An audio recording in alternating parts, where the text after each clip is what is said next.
CBSE board class 10th के social science के आपके एग्जाम्स में आने वाले सभी क्वेश्चंस इस बुक के अंदर है। आज की इस वीडियो के अंदर मैं आपको वो सभी इंपॉर्टेंट क्वेश्चन विद आंसर्स बताने वाला हूँ। और सिलेबस के अंदर पढ़ना क्या है स्टूडेंट्स को यही नहीं पता। अगर आप एनसीईआरटी की पूरी बुक लेकर बैठ जाओगे और पढ़ने बैठ गए, आपके पास टाइम बहुत कम बचा हुआ है, फर्स्ट टर्म का एग्जाम में सर पे आया हुआ है, भाई करोगे पूरा कैसे आज बताऊंगा। वीडियो को प्लीज रिक्वेस्ट करता हूँ एंड तक देखना, जो जो बताने वाला हूँ आज वो आपके एग्जाम्स में आने वाला है। इस बुक से ही आपके इंपॉर्टेंट क्वेश्चन सारे दिए हुए हैं जो एग्जाम्स में आ जाते हैं। एंड में इसकी बात करूंगा। सबसे पहले हम बात करते हैं सोशल साइंस के अंदर आपको करना क्या होता है। देखो एसएसटी की जब हम बात करते हैं तो यहाँ पे एक दो टॉपिक्स तो है नहीं, और जब हम पढ़ना स्टार्ट करते हैं तो सबसे पहले हम देखते हैं कि भाई सिविक्स के चैप्टर करें या हम हिस्ट्री के करें या हम जियो के कर ले या हम इकोनॉमिक्स के कर ले। और इतने में ही हम कंफ्यूज हो जाते हैं कि पहले हिस्ट्री का कर लेते हैं, अरे भाई अभी इकोनॉमिक्स भी छूटा हुआ है यार, अभी ज्योग्राफी का स्टार्ट करेंगे तो भाई अभी सिविक्स की टेंशन स्टार्ट हो जाएगी। तो अगर मैं आपको पहले ये बता दूं कि सिविक्स के अंदर सिर्फ यही पर्टिकुलर टॉपिक करना है, बाकी टॉपिक को स्किप कर देना है, मजा आ जाएगा आप सभी को। चलिए आपको पहले मैं ये बता देता हूँ। सबसे पहले ये पीडीएफ देखिए आप। इस पीडीएफ को मैंने आपको अपने डिस्क्रिप्शन बॉक्स में लिंक दिया हुआ है, आप इसको क्लिक करके डाउनलोड कर लीजिए। इसके अंदर मैंने आपको ये बताया हुआ है, जैसे कि आप देखोगे कि जो भी आपके पास टोटल 4 बुक हैं, एक बुक में से टोटल 20 नंबर के क्वेश्चंस आने वाले हैं। 20 मार्क्स के क्वेश्चन 20 मार्क्स सभी बुक्स में से आपके आने वाले हैं। और इस तरीके से आप देखोगे तो हिस्ट्री के अंदर जो चैप्टर फर्स्ट है उसमें ये टॉपिक्स बताए हुए हैं सीबीएसई बोर्ड के द्वारा कि ये टॉपिक्स आपके सिलेबस में हैं। लेकिन जो क्वेश्चंस आने वाला है, ऐसा नहीं होता कि सभी सिलेबस में से सभी पॉइंट में से क्वेश्चन उठकर एग्जाम में आ जाए, ऐसा नहीं होता मेरे दोस्त। क्वेश्चन सिर्फ वही आता है जो आपके लिए काफ़ी इंपॉर्टेंट हो, और आपके इन टॉपिक्स में से जो जो मैंने हाईलाइट किया हुआ है आपको सिर्फ वही अच्छे से पढ़कर जाना है। मैं गारंटी के साथ कह सकता हूँ, मेक श्योर कि ये जो पॉइंट्स मैंने यहाँ पे हाईलाइट किया हुआ है, सिर्फ यही पॉइंट्स आपके एग्जाम में उठकर आने वाले हैं। तो आपको क्या करना है, जैसे कि फर्स्ट चैप्टर में से the making of nationalism in Europe, यानी कि यूरोप के अंदर जो राष्ट्रवाद का उदय हुआ उसके क्या कारण थे, और the making of Germany and Italy, यानी कि जर्मनी और इटली के जो यूनिफिकेशन हुआ था, जो इसका एकीकरण हुआ था, ये किस तरीके से हुआ, इसका पूरा प्रोसीजर बताना है।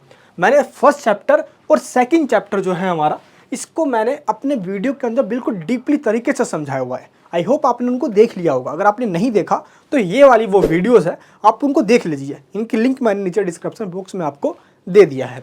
क्योंकि जो सेकंड चैप्टर है वो है नेशनलिज्म इन इंडिया, बहुत प्यारा चैप्टर है। इस चैप्टर को पढ़ने के बाद आपको मोहब्बत हो जाएगी इस चैप्टर से है। फिर आप अपने आजू बाजू वाली उन प्रिया भानु सब पूजा प्रीति ट्यूशन की बंदी सबको भूल जाओगे।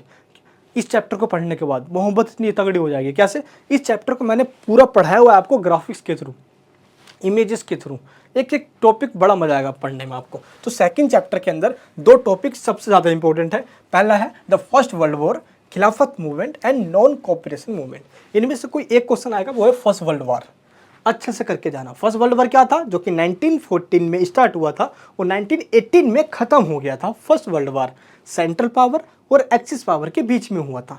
और जब चीज़ हम देखो, जब हम कोई कंसेप्ट को पढ़ने जा रहे होते तो उसमें कोई ईयर्स आते हैं, हम बोलते हैं यार ईयर्स कैसे याद करेंगे हम। ईयर्स आप याद करो, आप किसी के बर्थडे के साथ जोड़कर, या आप उस ईयर में कुछ ऐसा पॉइंट डाल दो ताकि वो आपको ईयर याद हो जाए, या आप उसको रिपीट कर लो, या आप उसको लिख कर याद कर लो। क्योंकि सोशल साइंस के अंदर मेरे दोस्त ईयर्स काफ़ी महत्वपूर्ण, काफ़ी इंपॉर्टेंट होते हैं। तो ऐसे फर्स्ट चैप्टर जो है वो है यूरोप में राष्ट्रवाद का उदय। क्योंकि यूरोप के अंदर किस तरीके से राष्ट्रवाद का उदय हुआ। नेशनलिज्म का मतलब होता है अपने देश को सबसे सुप्रीम रखना, अपने देश से प्रेम करना। अगर उसी देश को किसी और ने गुलाम बना ले, किसी ने गुलाम बना लिया, तो हम सभी मिलकर उस गुलाम बनाने वाले के अगेंस्ट में खड़े हो जाएंगे। जैसे कि अंग्रेजों ने भारत को गुलाम बनाया, हम सब खड़े हुए, तो वो हमारा नेशनलिज्म था, वो हमारा राष्ट्रवाद था। तो वैसे ही यूरोप में राष्ट्रवाद आया पहले, फिर इंडिया में राष्ट्रवाद आया। क्योंकि यूरोपियन कंट्रीज़ के अंदर उसी देश के राजा ने लोगों पे अत्याचार कर रखा था। जैसे लुई 16 था, उसने लोगों पे अत्याचार कर रखा था हैवी टैक्स लगाकर। सेम हमारे यहाँ पे क्या हुआ, इंडिया के अंदर अंग्रेज आए, उन्होंने हैवी टैक्सेस लगाए, उन्होंने हमारा ऑपरेशन, डैट मीन्स काफ़ी अत्याचार किया हमारे ऊपर। तो हमारा राष्ट्रवाद था अंग्रेजों को बाहर भगाना।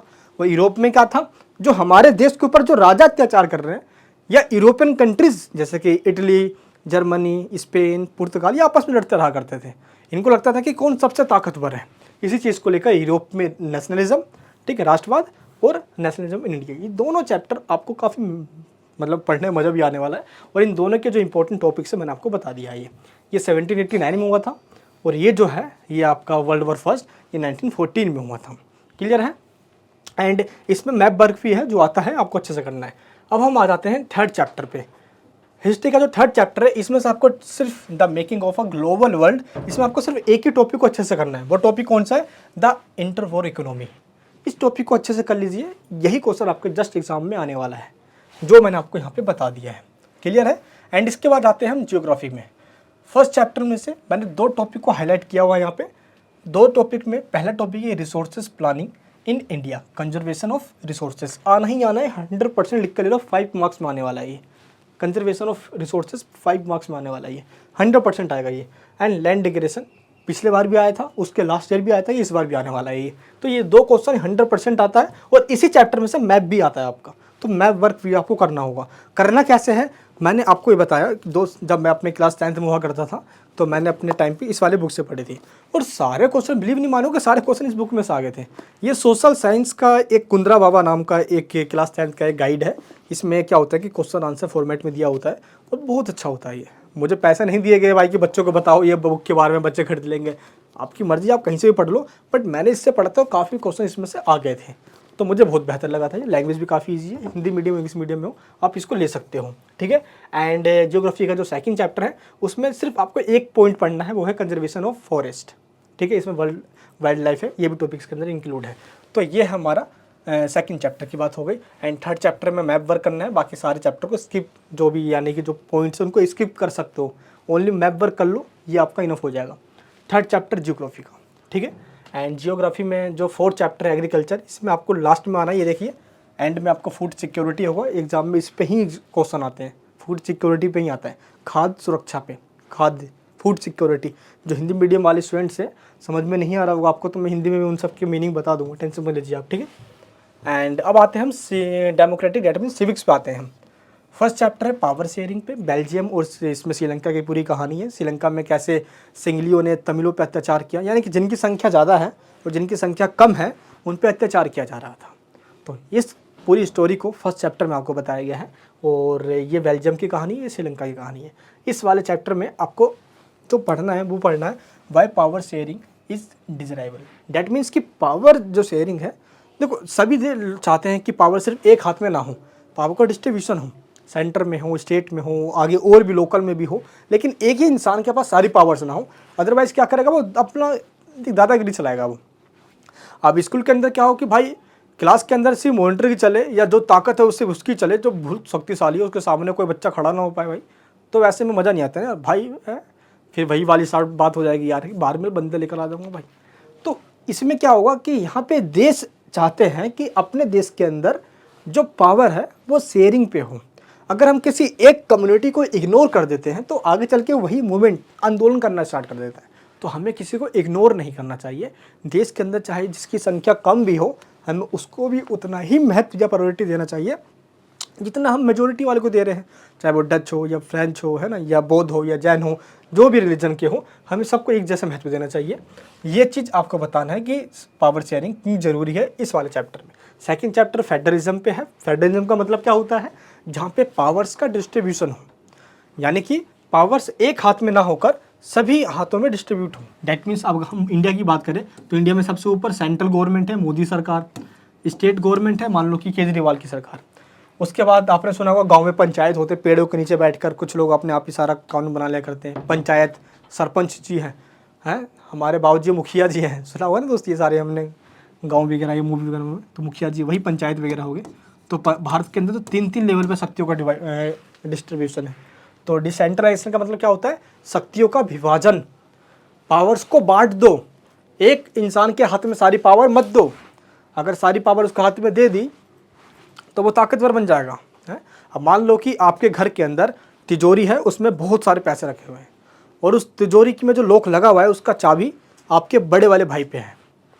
अब वो बड़े वाला भाई बड़ा एरोगेंट दिखाएगा, बड़ा ये करेगा और आप सभी उसके पीछे लगे रहोगे, भाई भाई तिजोरी की चाबी तेरे पास है, दे दे भाई, थोड़ा दे दे यार, है पबजी के लिए थोड़ा सा खरीदना यार पैसे।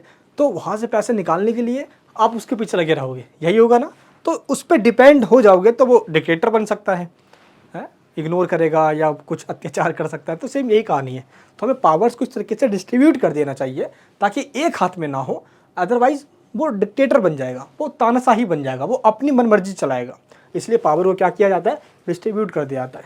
सेंट्रल लेवल पे जो पूरे देश की सरकार होती है, स्टेट लेवल पे जिसमें हर जितने भी राज्य हैं उन सब राज्य में एक मुख्यमंत्री होता है, तो उनको ही पावर दी जाती है।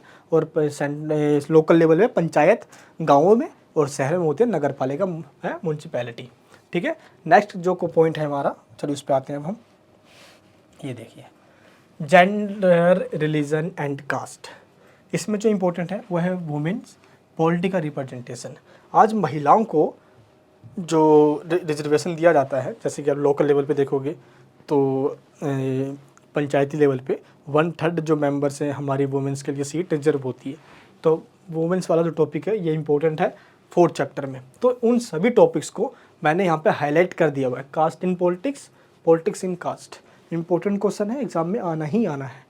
तो इन सभी टॉपिक्स को जिसको मैंने यहाँ पे हाईलाइट किया हुआ है, आपको ओनली इन्हीं टॉपिक्स को पढ़ना है। और इस पीडीएफ को आपको कहाँ से डाउनलोड करना है, जिसके लिंक मैंने नीचे आपको डिस्क्रिप्शन बॉक्स में दिया हुआ है, आप इसको डाउनलोड कर लीजिए। टाइम बहुत कम है, सेकंड टर्म की तैयारी मैं आपकी शुरू से एंड तक करवाने वाला हूँ बहुत अच्छे तरीके से। मैं आपसे रिक्वेस्ट करूँगा हाथ जोड़ के, मैंने सीबीएसई बोर्ड के लिए अपना एक न्यू इनिशिएटिव कह सकते हो जो मैंने स्टार्ट किया है। अब मैं सीबीएसई स्टूडेंट्स को सोशल साइंस बहुत अच्छे तरीके से गाइडेंस करने वाला हूँ, उनको पढ़ाने वाला हूँ। तो नहीं हो तो प्लीज़ सब्सक्राइब करके बेल आइकन ऑन कीजिए, ताकि ऐसी वीडियो चैप्टर वाइज मैं आपको और प्रोवाइड करूँ आपके सेकंड टर्म के लिए। आप चाहते हो, और ये वीडियो कैसे लगी, एग्जाम देकर आओगे इस पूरे पीडीएफ में जो मैंने हाईलाइट किया इसी में से गारंटी दे रहा हूँ मैं आपको।